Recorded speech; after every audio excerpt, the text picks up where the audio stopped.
Hi friends, ಎಲ್ಲರಿಗೂ ನಮಸ್ತೆ. Welcome back to my channel Eshanna Jakkanahalli.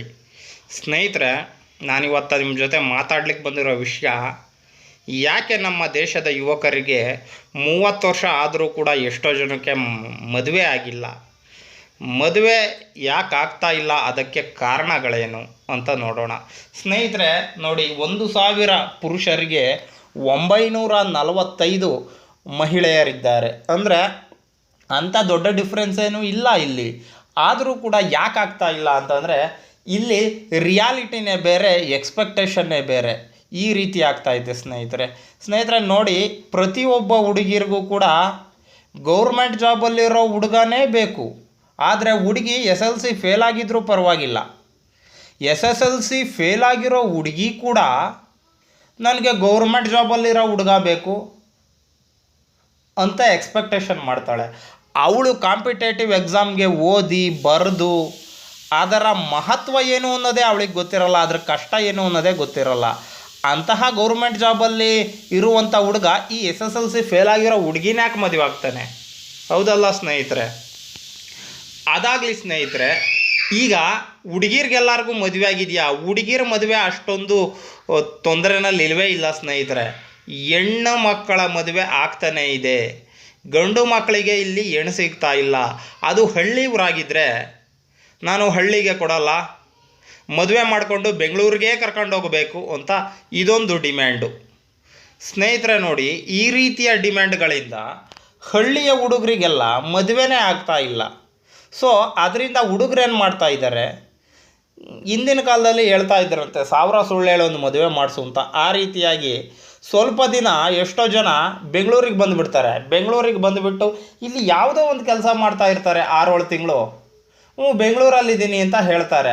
ಮದುವೆ ಆದಮೇಲೆ ಎಗೈನ್ ಹಳ್ಳಿಗೆ ಶಿಫ್ಟ್ ಆಗಿಬಿಡ್ತಾರೆ. ಯಾಕಪ್ಪ ಅಂದರೆ ಈಗ ಬೆಂಗಳೂರಲ್ಲಿಲ್ಲ ಅಂದರೆ ಹೆಣ್ಣು ಕೊಡ್ತಾ ಇಲ್ವಲ್ಲ, ಅದು ಒಂದು ಸಮಸ್ಯೆ ಆಗಿದೆ. ಹುಡುಗಿರ ಮನೆ ಒಂದು ಕುಟುಂಬದವರ ಒಂದು ನಿರೀಕ್ಷೆ ಯಾವ ಥರ ಇರುತ್ತೆ ಅಂದರೆ, ತಂದೆ ತಾಯಿ ಇಬ್ಬರು ಕೂಡ ಸತ್ತೋಗಿದ್ರೆ ಹೇಳಿ ಅಂಥ ಹುಡುಗಂಗೆ ಕೊಡ್ತೀವಿ ಅಂತಾರೆ.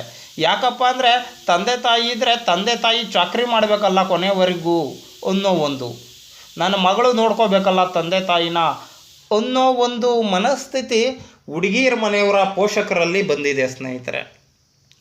ಇದು ಎಷ್ಟೋ ಜನ ಹುಡುಗರಿಗೆ ಮಗ್ಗುಲ ಮುಳ್ಳಾಗ್ತಾ ಇದೆ.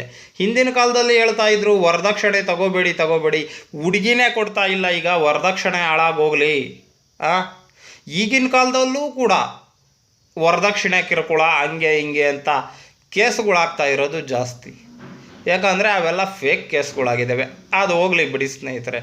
ಇನ್ನೂ ಒಂದು ವಿಷಯ, ಯಾಕಪ್ಪ ಮದುವೆ ಆಗ್ತಾ ಇಲ್ಲ 30 ವರ್ಷ ಆದರೂ ಅಂದರೆ, ಹುಡುಗಿ ಮನೆಯವ್ರು ಬಯಸ್ತಾರೆ ಹುಡುಗ ಲೈಫಲ್ಲಿ ಸೆಟ್ಲಾಗಬೇಕು ಅಂತ. ಯಾಕೆ? ಹುಡುಗ 18, 20, 22, 23 ವರ್ಷದ ತನಕ ಓದ್ತಾ ಇರ್ತಾನೆ. ಮದುವೆ ವಯಸ್ಸು ಅಂದರೆ 4-5 ವರ್ಷ, ಅಂದರೆ 26, 27 ವರ್ಷ. ಇನ್ನು 4-5 ವರ್ಷದಲ್ಲಿ ಆತ ಅದು ಹೆಂಗೆ ಲೈಫನ್ನು ಸೆಟ್ಲ್ ಮಾಡ್ಕೊಳ್ತಾನೆ? ಇವರಿಗೆ 26, 27 ವರ್ಷದ ಹುಡುಗ ಹೋಗಿಬಿಟ್ಟು ಬೆಂಗಳೂರಲ್ಲಿ ಸೈಟ್ ತೊಗೋಬೇಕು, ಮನೆ ಕಟ್ಟಬೇಕು, 1.5 ಕೋಟಿ ರೂಪಾಯಿ ಆಗುತ್ತೆ. ಹಳ್ಳಿಲಿಂದ ಬಂದಂಥ ಒಬ್ಬ ಹುಡುಗ ಅದು ಯಾವ ರೀತಿ ಇಷ್ಟೆಲ್ಲ ಮಾಡ್ತಾನೆ ಅನ್ನೋ ಮೈಂಡ್ಸೆಟ್ ಕೂಡ ಇರಲ್ಲ. ಆಯಿತು, 26, 27 ವರ್ಷದ ಹುಡುಗ ಇಷ್ಟೆಲ್ಲ ಮಾಡಬೇಕು ಅನ್ನೋ ನಿರೀಕ್ಷೆ ಇಟ್ಕೊಂಡಿರೋ ಹೆಣ್ಣು ಮಕ್ಕಳ ತಂದೆ ತಾಯಿಗಳು ತಮಗೆ ತಾವೇ ಒಂದು ಪ್ರಶ್ನೆಯನ್ನು ಕೇಳ್ಕೋಬೇಕು. ಅಷ್ಟೇ ವಯಸ್ಸಿನ ನನ್ನ ಮಗಳು ಇಷ್ಟೆಲ್ಲ ಮಾಡಿದಳ ಅನ್ನೋದನ್ನು ಅವ್ರಿಗವರು ಯಾಕೆ ಪ್ರಶ್ನೆ ಮಾಡ್ಕೊಳ್ಳಲ್ಲ ಅನ್ನೋದು ನನಗನ್ಸುತ್ತೆ ಸ್ನೇಹಿತರೆ. ಯಾವುದೇ ಒಬ್ಬ ಹುಡುಗ ಕೂಡ ಬೆಂಗಳೂರಿಗೆ ಬಂದಿದ್ದ ತಕ್ಷಣ ಕೋಟಿ ದುಡಿಲಿಕ್ಕೆ ಆಗೋದಿಲ್ಲ. ಲೀಗಲ್ಲಾಗಿ ಹೋಗ್ತೀನಿ ಅಂದರೆ, ಇಲ್ಲೀಗಲ್ಲಾಗಿ ಹೋಗೋರು ಮಾಡ್ಬೋದೇನೋ, ಅದು ನನಗೆ ಗೊತ್ತಿಲ್ಲ. ಈ ಮನಸ್ಥಿತಿ ಚೇಂಜ್ ಆಗೋವರೆಗೂ ಈ ಗಂಡು ಮಕ್ಕಳ ಮದುವೆ ಅನ್ನೋದು ಆಗೋದೇ ಇಲ್ಲ ಸ್ನೇಹಿತರೆ. ಮತ್ತು ಇನ್ನೊಂದು ವಿಷಯ ಏನು ಹೇಳಬೇಕು ಅಂತಂದರೆ, ನೋಡಿ, ಅವರ ಮನೆಗಳಲ್ಲಿ ಅವರ ಮಗ ಬೀದಿ ಅಲ್ದಾಡ್ತಾ ಇರ್ತಾನೆ. ಹುಡುಗಿರ ಅಣ್ಣನೋ ತಮ್ಮನೋ ಅವನಿಗೆ ಕೆಲಸ ಇರಲ್ಲ.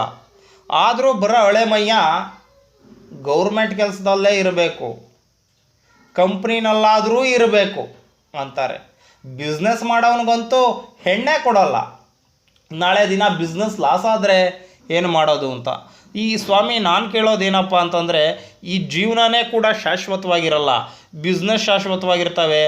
ಅಥವಾ ನೀವು ಅಂದ್ಕೊಳ್ಳೋ ಗೌರ್ಮೆಂಟ್ ಜಾಬ್ ಕೂಡ ಪರ್ಮನೆಂಟು ಅಂತ ಯಾವ ರೀತಿ ಅಂದ್ಕೋತೀರಿ?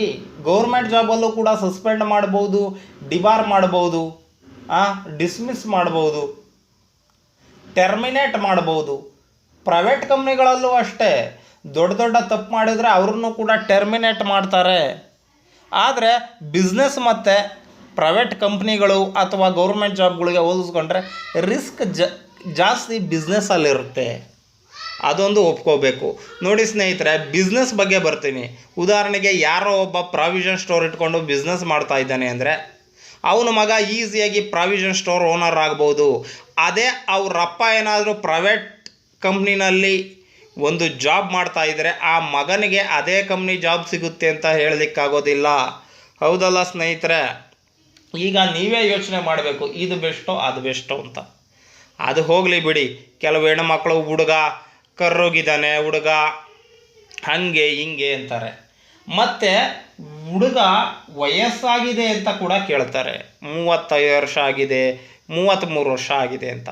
ಅಲ್ಲ ಸ್ವಾಮಿ, ನೀವು ಕೇಳೋ ಅಷ್ಟೆಲ್ಲ ಒಂದು ನಿರೀಕ್ಷೆಗಳನ್ನ ಮಾಡಬೇಕು ಅಂದರೆ ಹುಡುಗನಿಗೆ ವಯಸ್ಸು ಅದೇ ಆಗುತ್ತೆ. ಅಪ್ಪ ಮಾಡಿಟ್ಟಿರೋ ಆಸ್ತಿನೋ ತಾತ ಮಾಡಿಟ್ಟಿರೋ ಆಸ್ತಿನೋ ಆದರೆ ಆಲ್ರೆಡಿ ಸೆಟಲ್ಡ್ ಆಗಿರ್ತಾರೆ. ಅದೇ ಆತನೇ ಮಾಡ್ಕೋಬೇಕು ಆಸ್ತಿನ ಎಲ್ಲವ ಸೆಟ್ಲ್ ಮಾಡ್ಕೋಬೇಕು ಅಂತಂದರೆ ಎಲ್ಲಿ ಆಗುತ್ತೆ? ಹೆಣ್ಮಕ್ಳತ್ತಿರೋ ತಂದೆ ತಾಯಿಗಳು ಒಂದನ್ನು ಅರ್ಥ ಮಾಡ್ಕೋಬೇಕು. 25-26 ವರ್ಷದ ಹುಡುಗ ಇಷ್ಟೆಲ್ಲ ಮಾಡಿರಬೇಕು ಅಂತ ಕನಸು ಕಾಣೋ ನೀವುಗಳು 24-25 ವರ್ಷದ ನಿಮ್ಮ ಮಗಳು ಎಷ್ಟು ಸೈಟ್ಗಳು ಮಾಡಿದ್ದಾಳೆ, ಎಷ್ಟು ಮನೆ ಕಟ್ಟಿದ್ದಾಳೆ ಅನ್ನೋದನ್ನು ಕೂಡ ತಾವು ಅರ್ಥ ಮಾಡ್ಕೊಳ್ಬೇಕಲ್ವಾ? ಸ್ನೇಹಿತರೆ, ಇನ್ನು ಮುಂದೆ ಏನಾಗ್ಬಿಟ್ಟಿದೆ ಅಂತಂದರೆ, ಮುಂದುವರೆದು ಯಾವ್ಯಾವ ರೀತಿಯಾದಂತಹ ವಿಚಿತ್ರವಾದ ಬೇಡಿಕೆಗಳನ್ನ ಇಡ್ತಾ ಇದ್ದಾರೆ ಅಂದರೆ, ಹುಡುಗ ಒಬ್ಬನೇ ಇರಲಿ, ಹುಡುಗಿ ಅಮ್ಮ ಇರಬಾರ್ದು, ಮತ್ತು ಅಪ್ಪ ಇದ್ದರೂ ಪರವಾಗಿಲ್ಲ, ಆತ ಆಶ್ರಮದಲ್ಲಿರಬೇಕು. ಈ ರೀತಿಯಾಗಿ ಡಿಮ್ಯಾಂಡನ್ನು ಮಾಡ್ತಾರೆ. ಇನ್ನು ಕೆಲವರು ತಂದೆ ತಾಯಿ ಇಬ್ಬರೂ ಸತ್ತೋಗಿರಬೇಕು. ಆ ತಂದೆ ತಾಯಿ ಇದ್ದಿದ್ದಕ್ಕೆ ತಾನೇ ಅವ್ರ ಮಗ ಬರಲಿಕ್ಕೆ ಸಾಧ್ಯ ಆಗಿದ್ದು. ಇವತ್ತು ಅವ್ರ ಮಗ ಏನಾದರೂ ಅಷ್ಟು ದುಡಿತಿದ್ದಾನೆ ಅಂದರೆ ಅವರೇ ಕಾರಣ ಅಲ್ವಾ? ಅದನ್ನು ಅವರು ಬಯಸೋದಿಲ್ಲ. ಅದೇ ಒಂದು ವೇಳೆ ಹುಡುಗ ಕೂಡ ಅದೇ ರೀತಿ ಅವ್ರ ತಂದೆ ತಾಯಿಗಳ ಥರನೇ ನನಗೆ ಹುಡುಗಿ ಬೇಕು, ಹುಡುಗಿರ ಅಪ್ಪ ಅಮ್ಮ ಇಬ್ಬರು ಸತ್ತೋಗಿರಬೇಕು ಅಂತ ಆತ ಕೂಡ ಬಯಸಬಹುದಲ್ಲ. ಆ ರೀತಿ ಆತ ಬಯಸಿದ್ರೆ ತಾವೆಲ್ಲ ಇರ್ತೀರಿ? ಅದೇನೋ ಗೊತ್ತಿಲ್ಲ ಸ್ನೇಹಿತರೆ, ನಿಮಗೆ ಏನನ್ಸುತ್ತೆ ಇದ್ರ ಬಗ್ಗೆ ದಯಮಾಡಿ ಕಾಮೆಂಟ್ ಮಾಡಿ. ಮತ್ತು ಇವತ್ತಿನ ಯುವಕರ ಮದುವೆ ಆಗೋದು ಲೇಟ್ ಆಗ್ತಿದೆ ಅಂದರೆ ಇನ್ನೂ ಏನೇನು ಕಾರಣಗಳಿದ್ದಾವೆ ಅದನ್ನು ನೀವು ಕೂಡ ಪಟ್ಟಿ ಮಾಡಿ ಕಾಮೆಂಟ್ ಮಾಡಿ. ಮತ್ತು ಇವತ್ತಿನ ಈ ಸ್ಥಿತಿ ಬದಲಾಗಬೇಕು ಅಂದರೆ ಜನಗಳ ಮನಸ್ಥಿತಿ ಬದಲಾಗಬೇಕು. ಆವಾಗಲೇ ಪ್ರಪಂಚದ ಈ ಒಂದು ಸ್ಥಿತಿ ಬದಲಾಗುತ್ತೆ ಅಂತ ಹೇಳ್ತಾ ಈ ಒಂದು ವಿಡಿಯೋವನ್ನು ಮುಗಿಸ್ತಾ ಇದ್ದೀನಿ. ಜೈ ಹಿಂದ್, ಜೈ ಕರ್ನಾಟಕ, ಜೈ ಭುವನೇಶ್ವರಿ ದೇವಿ.